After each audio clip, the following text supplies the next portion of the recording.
10 years ago, I was raped by the boyfriend of my childhood best friend. I didn't say anything, but when they were getting married, I did disclose it, and now everyone is criticizing me for being vocal. Please bear with me while I give a little history. Angie, F27, was my childhood buddy, and we were as close as real sisters when we were kids. From 6 years old to 18 years old, we celebrated family occasions, spent whole weekends at each other's homes, etc. In second grade, Elle even shared a home with her as my parents went through a contentious divorce. She is Russian. And she learnt some Spanish, so I picked up some Russian. Her little sister and elder brother were obviously like family to me. She had two male closest friends during our adolescent years. She began dating one of them, and I began seeing Nico, a 29-year-old Russian, when I was 17. I struggled with a cardiac ailment as a child. I won't get into the specifics, but I had to take a lot of medications and only started feeling better when I was 16.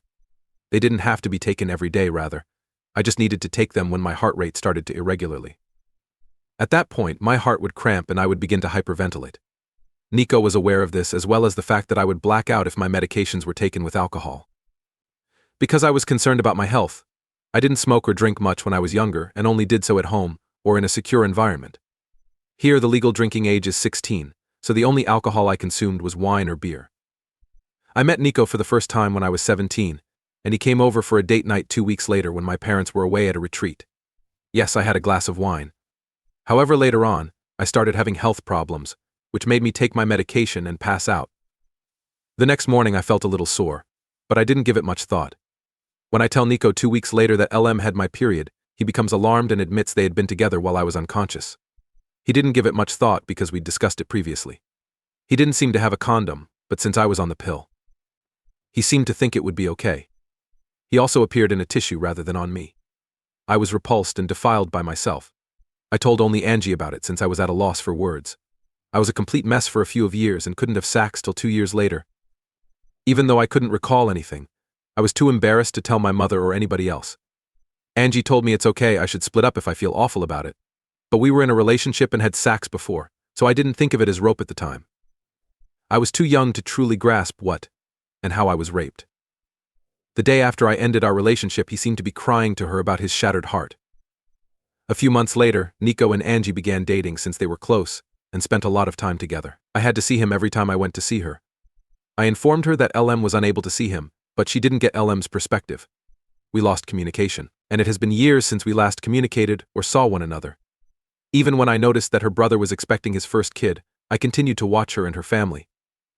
Since I was really close to her family, all I did was leave a remark on the Instagram post thanking him for getting in touch. Although I was not present at his wedding, he wanted to know if I would be interested in attending the baby shower because we were close in the past, and it has been years. I was like a third little sister, he said, just wondering whether Nico will be there also, since Angie and he had been dating for the past 9 years, and he accepted. I didn't say much more than that I wouldn't be going but would send a modest gift if he could provide me with his current address. He would not stop asking me why I was removed from their life, and what had really happened all those years ago.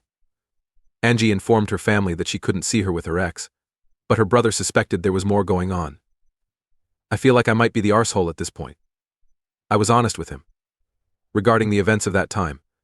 Even though I didn't realize it when I was 17, I can now confirm that this was rope, and I gave it that name. He never replied to my messages, but a few days later, an enraged Angie contacted me.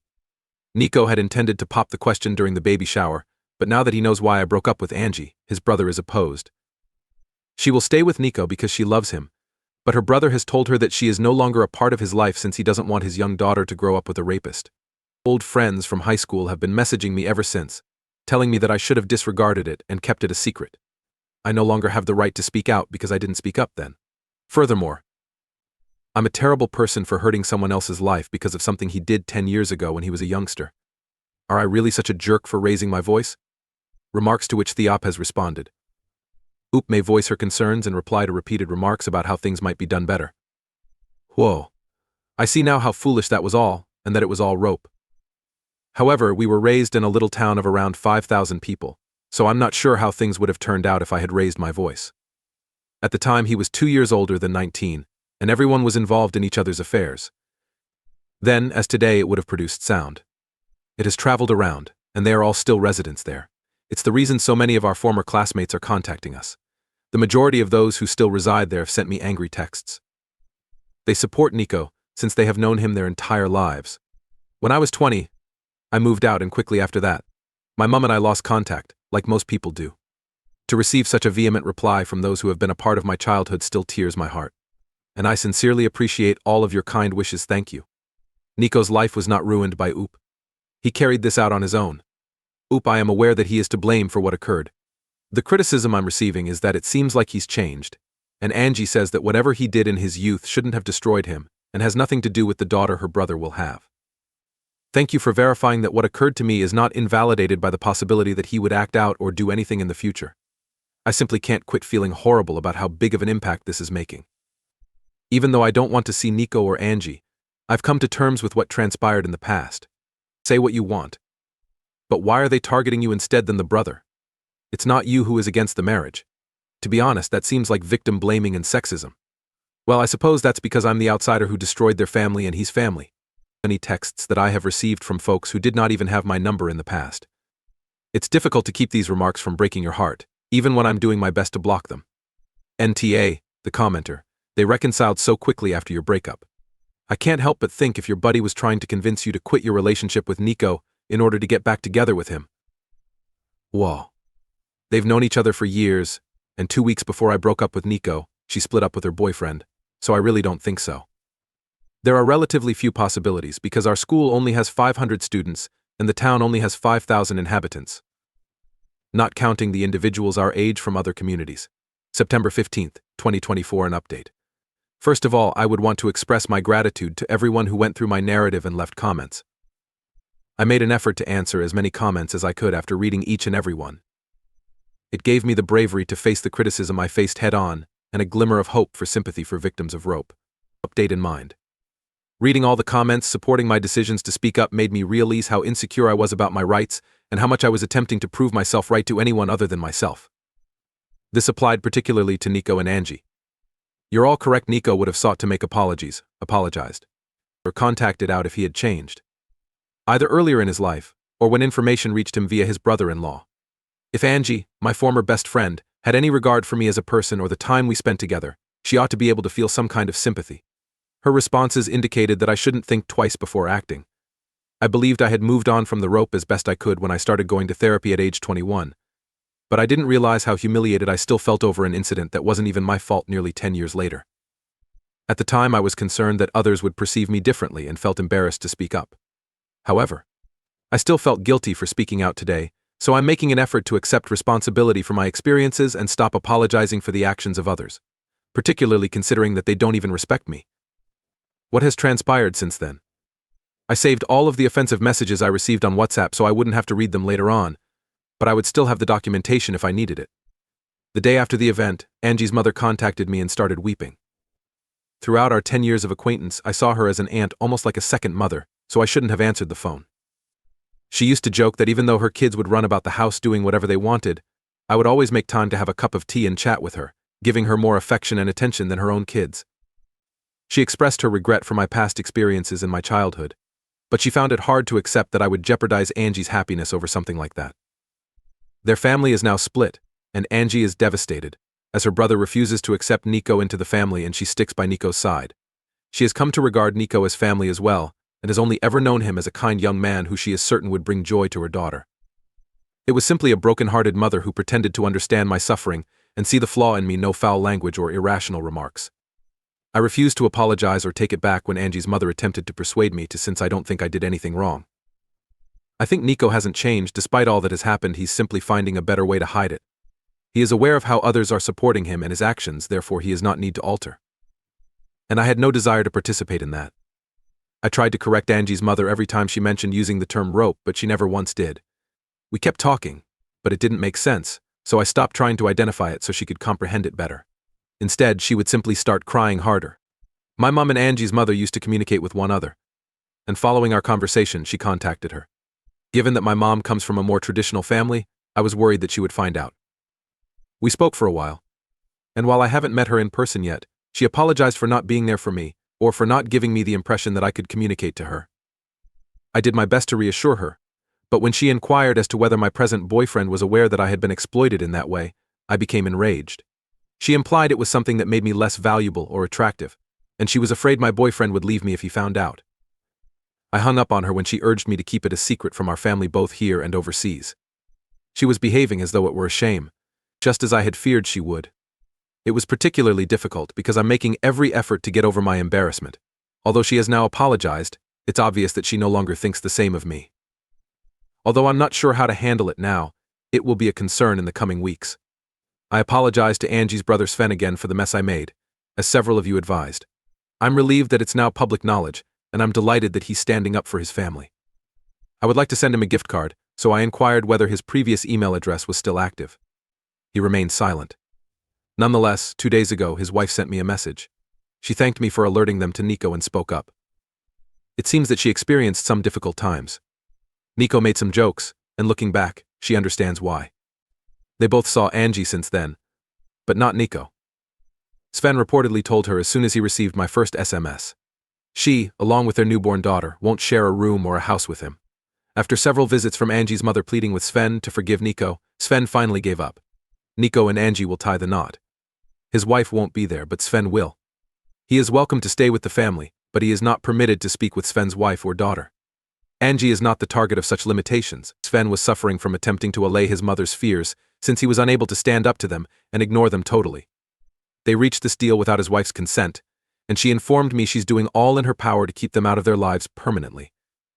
She believes this is a great chance to go back and be closer to her family, but she is unsure if she will be able to follow through. His wife apologized profusely for all the problems I had to deal with, saying it had been difficult for them to handle the situation. Sven refuses to talk to me even though he understands it's not my fault. Even though he knows I'm not the guilty person, he finds it difficult to talk to me or see my name since, in his mind, I'm the catalyst for all of this drama, even though I was the one who broke the awful news. She repeatedly assured me that neither of them thinks I'm the villain, rather. They're just worn out from everything and finding it really difficult. So yet, that is all that has transpired. I find it frustrating how things came to be. It seems as though Nico will just move on with his life without feeling guilty. While I didn't want him to suffer, I believe that a part of me wished for at least some apology for all the pain I endured in the wake of it. Dealing with my mother's altered, humiliated perception of me makes it very difficult for me to stick by my decisions, despite the fact that I'm content with how things turned out. During this struggle, my best friends and boyfriend have both been there for me when I needed someone to weep on. My best buddy in particular was furious for me, and I was very thankful to have them both by my side. I'm simply emotionally spent right now, but in a few weeks I'm confident things will improve. Next narrative. I was harassed for years by my boyfriend's female acquaintance and he did nothing.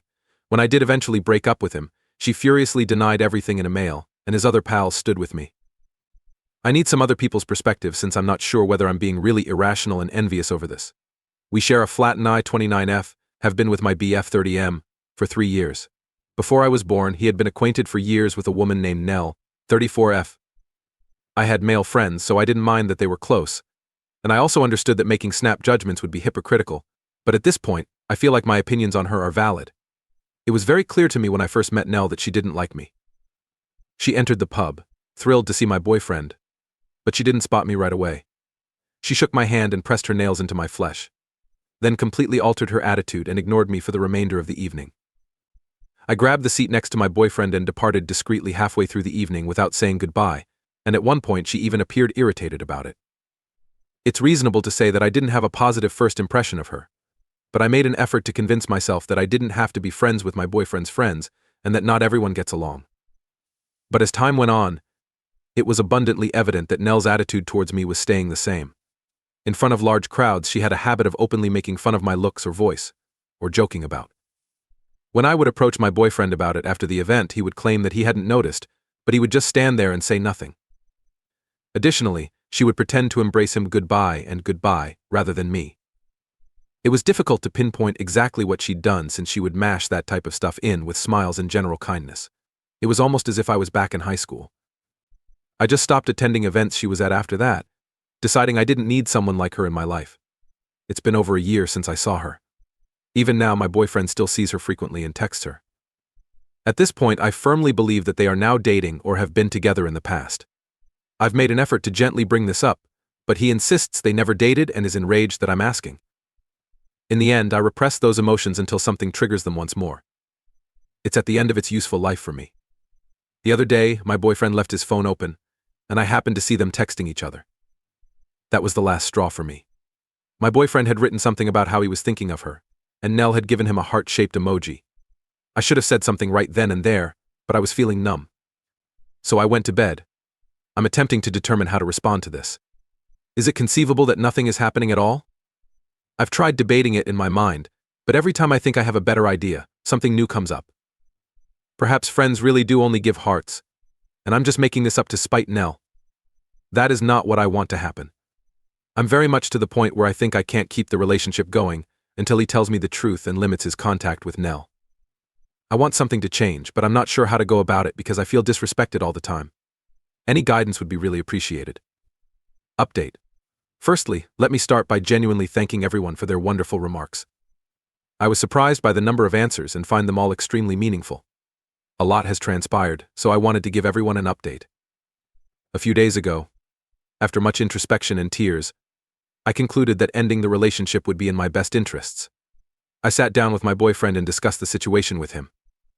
I told him that I had always felt like the third person in my relationship, and that I no longer wanted to be in a relationship that contributed to that feeling for my own happiness. I pointed out to him the same things I had pointed out in my first post: his lack of boundaries with Nell and his lack of desire to defend me when she made fun of me. I added that I didn't know who I truly was to him, since I felt that my faith in him had been undermined. I told him that even though I wanted to be happy too, I still cared about him and wanted him to be happy. My boyfriend waited a long time to ask, "Are you jealous of Nell?" I thought he had hardly taken in what I had said, and when I attempted to explain, he became combative and told me he was free to have female acquaintances. He was determined to make it into a fight. I could tell.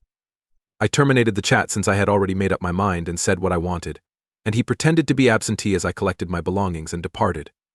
I've been staying with my incredible and unwaveringly supportive closest buddy. In fact, we're considering moving in together on a formal basis. After we hugged and I stopped crying on her doorway, we had a movie night complete with pizza and wine. It was quite relieving, like though a burden had been removed off my shoulders. My family has also been kind, coming together and treating me to little dinners and other things. It's fascinating because I even had a few kind letters from my boyfriend's friends apologizing and expressing that they completely understood my perspective. That should be the end of it, I suppose, but I woke up the next morning to texts from an unknown number. Nell was the one. It was shocking to find walls and walls of text in my inbox since, to be honest, I didn't expect she would get in touch. Let me summarize some of her remarks. She maintained time and time again that she had never bullied me and that she had no clue why. She said that it always appeared chilly towards her, so she attempted to lighten the mood by making little jokes and openly making fun of people, an intriguing tactic. But I'm getting off topic. Finally, she informed me that my suggestion that she was having an affair with my ex was a fabrication, and that they were only friends. She concluded by saying, "I ruined my own relationship by being jealous and listening to voices in my head," in a passive-aggressive manner. I knew she intended to use her tried and true tactic of grabbing at me and watching my reaction, so I didn't give in to her venom or attempt to have the final say. I have been concentrating on other things in an effort to begin restoring my happiness and sense of self.